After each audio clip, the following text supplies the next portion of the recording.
अनाकलनीय.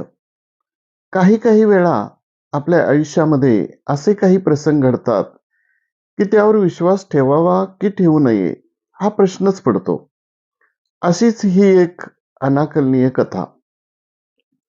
त्या दिवशी मी व अपर्णा कोल्हापूरला काही कामानिमित्त गेलो होतो. काम आटोपून साधारण 5च्या दरम्यान आम्ही गावाकडे येण्यासाठी कारमध्ये बसलो. मी ड्रायव्हिंग करत होतो. माझ्या शेजारी पुढच्या सीटवर अपर्णा बसली होती. मी समोर बघून गाडी सावकाश चालवत होतो.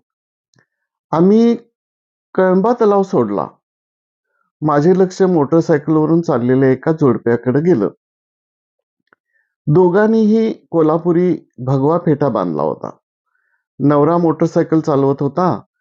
बायकोनं हातात शाल, एक मोठा गुच्छ, चषक आणि एक फोटो फ्रेम आपल्या छातीशी घट्ट धरून ठेवली होती. दोघांच्या सीटच्या मध्ये हे सर्व साहित्य तिनं अगदी कसरतीनंच धरलं होतं. बहुतेक यांना कुठला तरी पुरस्कार मिळालेला दिसतोय, मी अपर्णाला म्हणालो. होय, नुकताच कुठल्या तरी पुरस्काराचा कार्यक्रम आटोपून दिलेले दिसतात, अपर्णा म्हणाली.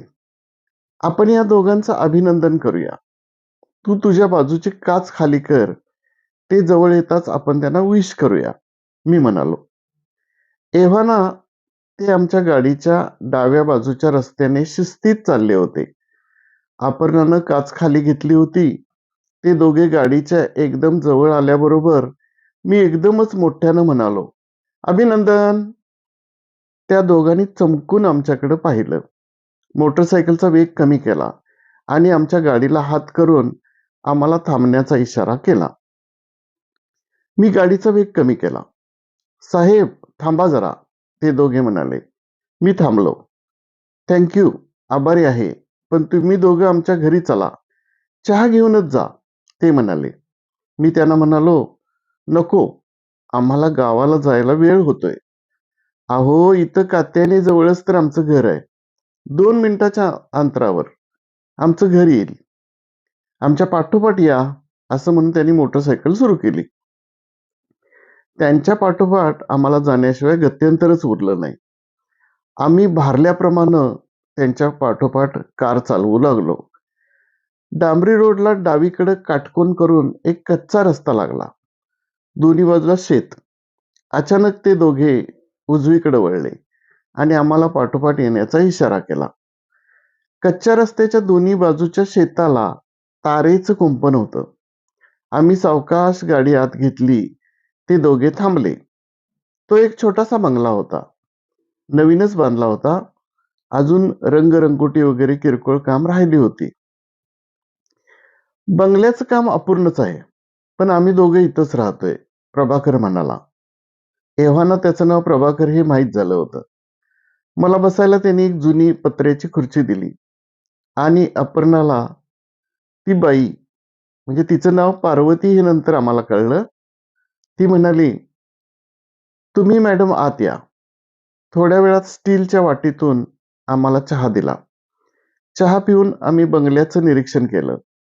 हॉल, बेडरूम, संडास, बाथरूम सगळं पाहिलं.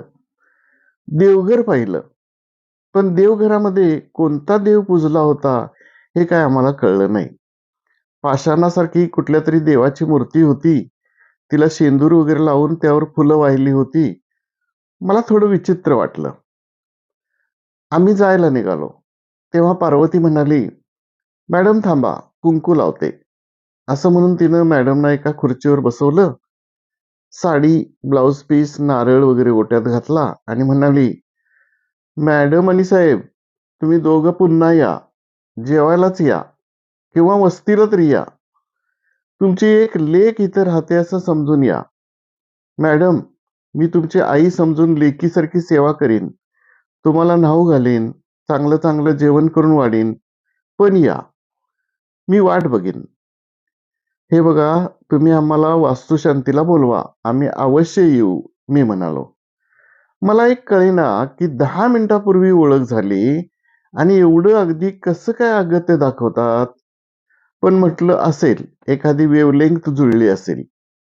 म्हणजे बघा, एखाद्या माणसाची नवीन ओळख झाली, त्यानं आपलं कुठलंही भलं केलेलं नाही, पण त्याची आणि आपली साता जन्मीची ओळख असल्यासारखं आपण त्याच्याकडे आकर्षिलं जातोय, ओढलं जातोय. आणि याउलट एखाद्या माणसानं आपलं काहीही वाईट केलेलं नसताना आपल्याला त्याचा द्वेष वाटतोय, त्याचा राग येतोय. तसंच काहीसं आमचं झालं. 10 मिनिटापूर्वी आम्ही या दोघांना ओळखत पण नव्हतो आणि आता या दोघी मात्र मायलेकी असल्यासारख्या बोलत होत्या. थोड्या वेळानंतर आम्ही एकमेकांचे फोन नंबर घेऊन गावी जायला बाहेर पडलो. प्रभाकर म्हणाला, "साहेब, दोन्ही बाजूला काटेरी कुंपण आहे. मी तुम्हाला गाडी बाहेर काढून रस्त्यावर आणून देतो." मी बरं म्हटलं. त्याप्रमाणे त्यानं गाडी मेन रोडवर आणून दिली. आम्ही गाडीमध्ये बसलो. ते दोघे आमची गाडी दिसेनाशी होईपर्यंत हात हलवत आम्हाला निरोप देत होते. आपण त्यांच्या घरी रिकाम्या हातानं गेलो, पण त्यांनी आम्हाला रिकामं पाठवलं नाही, अपर्णा म्हणाली. असू दे, आपण अचानक त्यांच्या घरी गेलो. पुन्हा कोल्हापूरला जाताना आपण त्यांना काहीतरी मिठाई वगैरे घेऊन जाऊया, मी म्हणालो. आणि लवकरच 4-8 दिवसात आम्हाला कोल्हापूरला जायचा प्रसंग आला. मी त्यांच्यासाठी ठिकपुर्लीच्या बर्फीची 2 पाकिटं घेतली. आपण आधी त्यांच्या घरी जाऊया, त्यांना ही मिठाई देऊया, त्यांना भेटूया आणि मग पुढं कोल्हापूरला जाऊया, मी म्हणालो. आम्ही कात्यायनीजवळ आलो. तो रस्ता कच्चा शोधून काढला. गाडी कच्च्या रस्त्याला घेतली. कच्च्या रस्त्याच्या दोन्ही बाजूला काटेरी कुंपण होतं, म्हणून मी गाडी मागच उभी केली. रस्ता अरुंद होता. चालत चालत पुढं आलो. आता बंगल्याचं काम पूर्ण झालं असणार, रंगवलं असणार, वास्तुशांती झाली असणार, की वास्तुशांती झाली की नाही कोणास ठाऊक. आपल्याला बोलवायला विसरले तर नसतील ना, असे अनेक विचार मनात येऊन गेले. विचारांच्या तंद्रीत खूपच पुढं चालत आलो. एव्हाना बंगला दिसायला पाहिजे होता, पण बंगला काही दिसेना. इथंच तर होता बंगला, मग कुठं गेला? का आपण रस्ता चुकलो? मी म्हणालो. रस्ता चुकलो नाही, कारण रस्त्याच्या दोन्ही बाजूचं हे शेतातलं हे तारेचं कुंपण तेच आहे. मग बंगला कुठं गेला? अपर्णा म्हणाली.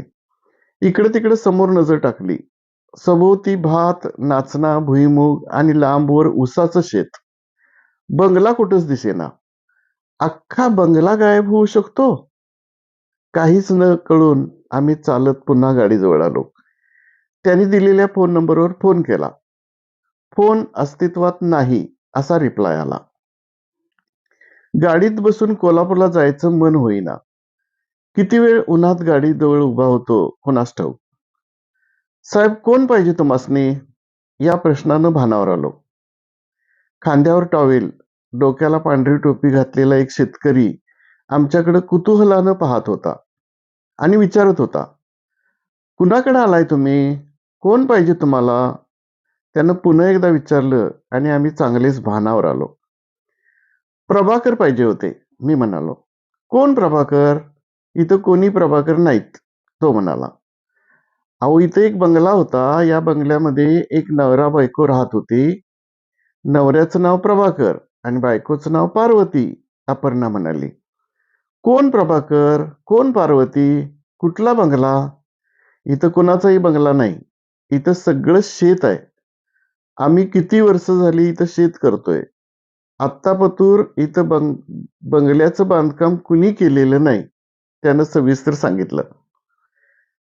आता त्याला आणखी काही विचारणं योग्य नव्हतं, पण तिथून हलावंसं वाटेना.